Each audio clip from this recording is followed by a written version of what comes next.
Hello and welcome to Today in the News on Vanguard Live. I am Precious Chukudi. We begin with the front pages of the papers this morning, starting off with Vanguard. Vanguard is leading with electricity concerns as tariff hike hits consumers.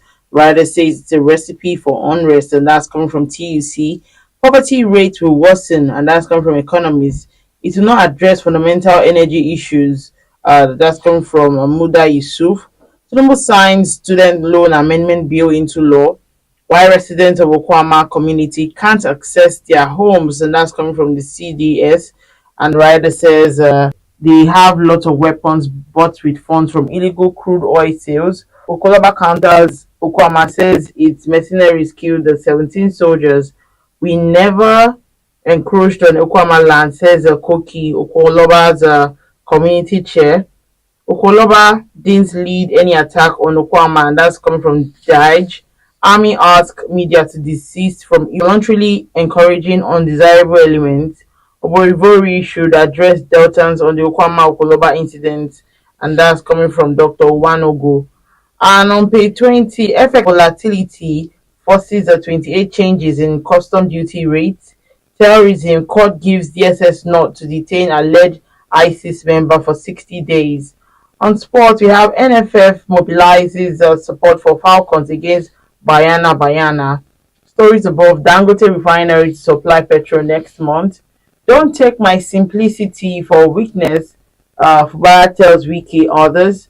Nigerian student enrolments in UK varsity dwindle. Olubadan in council meets tomorrow over nomination of new monarch. And lastly, on the front page of Vanguard newspaper, Ondo Guba, APC opts for direct primaries, rakes in 720 million naira. We take a look at the Guardian newspaper. The Guardian is leading with 2 million households to pay 225 naira per kilowatt as prepaid meter may hit 300,000 naira. And we can see an infograph showing increases in meter prices between 2013 and 2024. Transparency, eligibility concerns unsettle new attempts at student loan scheme. Aburo reportedly escapes assassination, home gutted. Federal government decries rising abscondment by varsity teachers. 5 years after, USSD debt conflict still unresolved. African Games, how Ghana 2024 exposed Nigeria's weak underbelly in sport development. And lastly, on the front page of the Guardian newspaper, we have man nabbed over alleged abduction of housewife for sexual pleasure in Osun. We take a look at the Nation newspaper. The Nation is leading with consumers flare electricity tariff hike without improved supply. The writer says why band A users should pay 225 naira per kilowatt by NEC. Only 15% of consumers are affected. No students will drop out again, says Tinubu. And President signs a student loan bill. Stories above: 400,000 litre diesel bunker found in Lagos home. Tribal Council works out on impeachment panel. TDS monarchs can't exonerate themselves from killing of Army 17. We take a look at the Punch newspaper. The Punch is leading with electricity supply. Manufacturers labor tackle federal government over 240% tariff hike, insist on subsidy. The writer says 240% hike affects customers enjoying 20-hour supply. Band B to E customers get subsidy. New tariff will send manufacturers out of business, worsen inflation, says Labour OPS. US offers help as 9 die, 1,000 injured in Taiwan earthquake. Federal government reopens Third Bridge, last man once again speeding. Transcorp profit jumps by 93%. Adeleke Abiodun hails Ebenezer Obey at 82nd birthday Thanksgiving.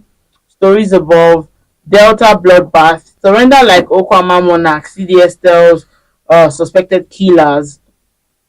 Steady dollar supply push naira to 1,262 naira to dollar. Customs Q1 revenue surpasses 1 trillion naira. Rice stops 10 billion naira seizures.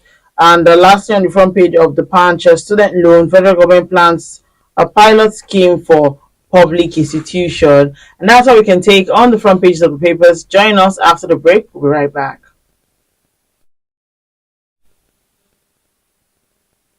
All right, welcome back. If you're just joining still today in the news on Vanguard Life, I am Precious Chukudi, and joining me to talk about some of the stories on the front pages of the papers this morning is Mr. Oluda Imayowa, publisher of Global Financial Digest. It's good to have you join me this morning, sir.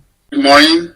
Thanks for having me today. All right, let's delve in, and of course, we're talking about the electricity tariff, and NEC has indicated that about 2 million electricity consumers will be affected by its recent hike in tariff. And it was learned that the hike became inevitable following cash flow arising from federal government's inability to pay obligations to the Nigerian electricity market. What's your take on this new development?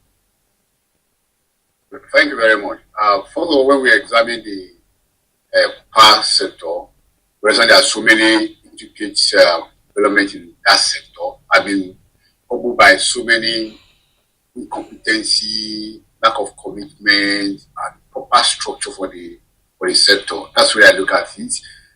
For example, why the government raised the gas price for generation is that the producers were not willing to sell at the rate, because when you compare the benchmark for gas, it's higher than what they are selling to car market. So they need to be paid commensurate price, market price for their product before they can supply the depot. And one of the reasons why we have power supply is the fact that there is not enough gas. Even though we produce a large quantity of gas in this country, there is not enough gas to supply to generate enough energy to supply to homes. So coming to amend those areas. Then we have weak infrastructure, we government need to invest. I think the problem we have with the prices is that over time, government has not really been transparent in the manner they have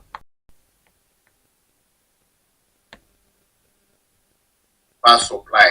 If there's enough power supply for people, it is better. People can pay. For example, when you look at community, you pay for transformer, you pay for your wire, you pay for cable at the post, and yet you pay them to come and repair your transformer, and yet they want to serve a market price. This is ambiguity, very incongruent with what is practiced elsewhere. And I think these are what government to structure before they can actually talk about price increase. Yeah, price increase is inevitable as a result of the cost input of production. But then they need to do certain things. There are certain things government need to do to ensure that they put proper structure in place. It is not the place of a consumer, for example, to pay for a meter to measure their consumption. For consumer, the consumer are still paying for this thing, and that means the consumer are subsidizing the power distribution, and that burden on them. It's not fair. So for me, I would advise that government should actually restructure itself in such a way that what they need to do, they have done it. Then what the power distribution company to do, they do it, so that we can know exactly, transparently determine the price of kilowatts of power. That's the only way we can do it. Without that, we still have ambiguity and unclear situation in the system. The government to do more. Of course, we know that the increase in tariff would impact negatively on low-income earners. Why do you think that electricity subsidy is unsustainable for federal government? In terms of subsidies, wastages, and corruptions, putting pressure on public finance, and government think that you can free some money from subsidy from petroleum, subsidy from electricity subsidy to boost government revenue. Unfortunately, this money has been wasted to corruption, has been diverted to private hands, and that's why private government think how to make. Like I said, until government is transparent in the public finance, how efficient are we getting value for money in this country? The money we are getting, how are we spending them? How are we blocking the leakages? How are we stopping corruption in this country to minimize corruption in this country, so that whatever government generated, they have been spent to develop this country? These are areas government need to be very foolish about, work on them, so that at the end of the day, we have clarity on public finance, for example, so that when people can determine whether something is sustainable or not. But I can tell you, all over the world, even in the US, there are subsidies in so many areas. Food are subsidized for people because people must eat. So there are subsidies in other, even electricity, probably subsidized in those economies. So government to actually find a new cost route. How do we how do we reduce the burden on the people? Because if people are paying the commercial price for fuel and pay power and pay heavily in other areas, then the burden will be too much on the people because the economy is not improving, the income is not will be improvised, and even the business community will be overburdened with such a way because if their cost of production is so high and they can't transfer it to consumer, then there will be problem. So these are the government need to look at holistic at the system. How can we ensure that we have maintained balance in such a manner that we don't put too much burden on the consumer, on the productive sector, and the economy can grow? All right. Balance the government to do. All right, you mentioned some things, but what do you think are like the fundamental issues that needs to be addressed in power sector? First of all, the infrastructure. What we have today is we have aging and rickety infrastructures. That's why you see whenever there is rain, the electricity distributor company will take the line because they are afraid that the cable could fall and could kill somebody. But if you have to, and the transmission system again too is aging and sabotage is coming there, no doubt about it. But we need to actually do something that will strengthen the infrastructure. And secondly, we need to centralize. There shouldn't be anything like national grid.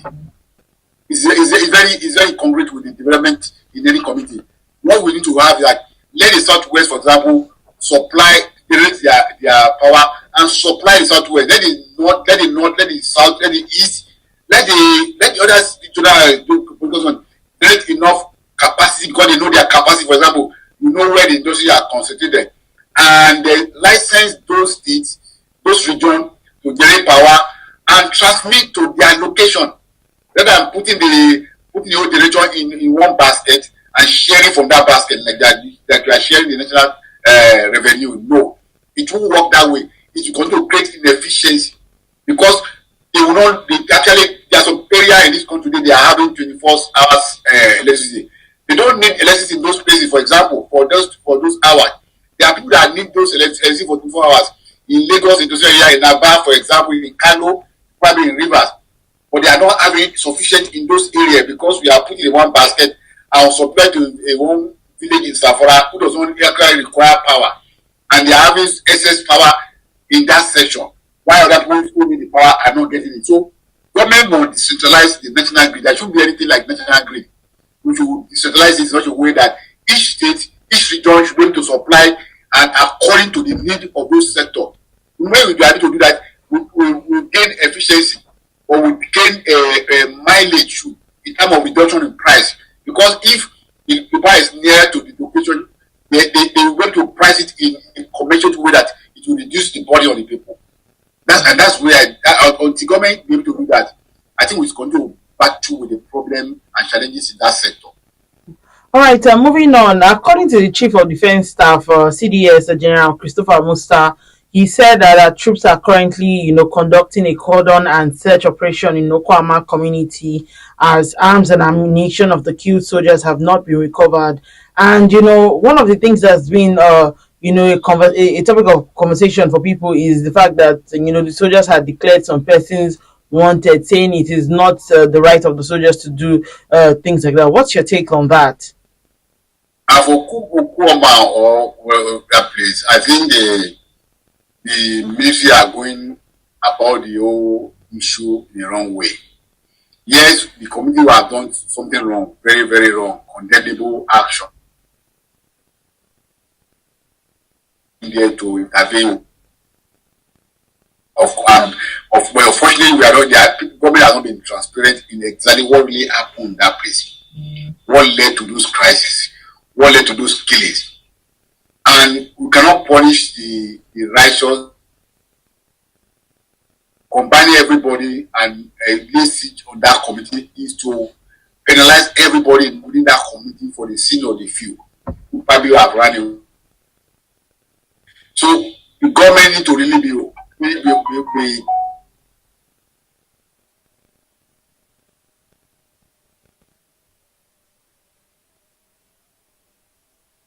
community who probably majority are innocent of what really happened in that place.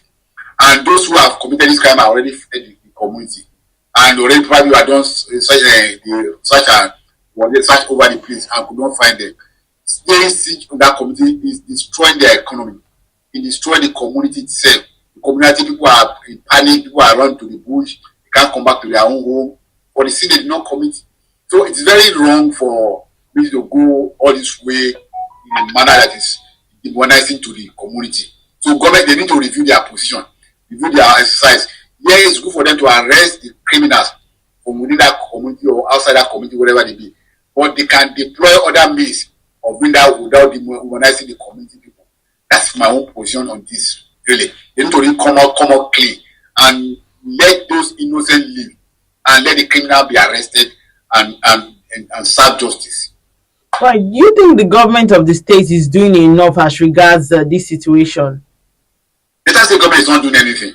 We are not seeing what they have done because they need to rise to the occasion. They need to defend their people, the innocent people among their people. They need to find a way of defending the innocent among the people in those communities. And they need to cooperate with the ministry in such a way that they be able to fish out those criminals and get them arrested and hand it over to the military authority. But the government needs to be government to be helpless in situation, and they are not doing enough to protect their own people, the local people who are innocent of this crime. That's unfortunate for the governor who is elected for the good and the welfare of the people. All right, moving on. Governor Fubara said his action of implementing the presidential resolution was a mark of respect for the president and should not be taken as a weakness. If not, he would surprise those thinking in that direction. What's your take? I'm 100% behind the governor. He's the sitting governor of the state, regardless of how he came to power and what the other people are doing against him. It's unfortunate that in this country we allow people who allow thuggery, we allow political buccaneers to actually survive the cause of justice. This is the sitting governor of the state. He should be allowed to perform his duty. He should be allowed to deliver his electoral promises to the people without encumbrances. Why will somebody who was a former governor of the state and is now a minister in the federal capital and trying to hold the state entire state for hosting because of personal interest? Because what is happening in the university is the personal interest. Why should that be allowed to happen? I think the governor himself need to stand firm and defend his mandate by ensuring that he put those people in their proper place to allow him to rule the place, not that allow the other people to run around. For example, the member of the House of Assembly that state, they defected to a opposition party. Already they have lost their seat. And the PDP should stand behind the governor and ensure that those legislators are removed. Because if you defected for the party that elected to opposition, then you lose. So that's what the constitution says. Why are they not going to court and challenge this thing? They should not leave it to the governors alone. The party in power should take those cases to court and ensure that justice is done. Because those people are sitting pretty well after they have lost their seat technically, and they are sitting pretty well in their seat. That's why they can trouble the government. But many government need to do more and ensure that he maintain peace in that state. Ensure he put his own hand on the handles in the state and ensure that he govern properly, so that there won't be any disruption in our distraction to governance in that state. All right, let's take a look at Mr. and Mrs. before we go. And Mrs. is speaking this one. She says, "Baby, the doctor said I should bring my baby to the hospital for checkup." And Mr. replies and says, "Which one of us?" Mrs. is actually carrying the baby. That's what we're calling baby, and you want to bring baby. So, and which of the baby you want to bring? I want to listen. You have to be clarity in communication. And the communication of the wife is unclear. And I like the answer of the man. Say, which of the baby? Is it the original? Which one is original? Which one is fake? Or which one is needed in the hospital? But it's a clarity of a pawn and a phone in the home. Really. And good work for Mr. and Mrs. All right, thank you so much, Mr. Ludai Mayowa, publisher of Global Financial Digest. Thank you for sharing your thought with us this morning.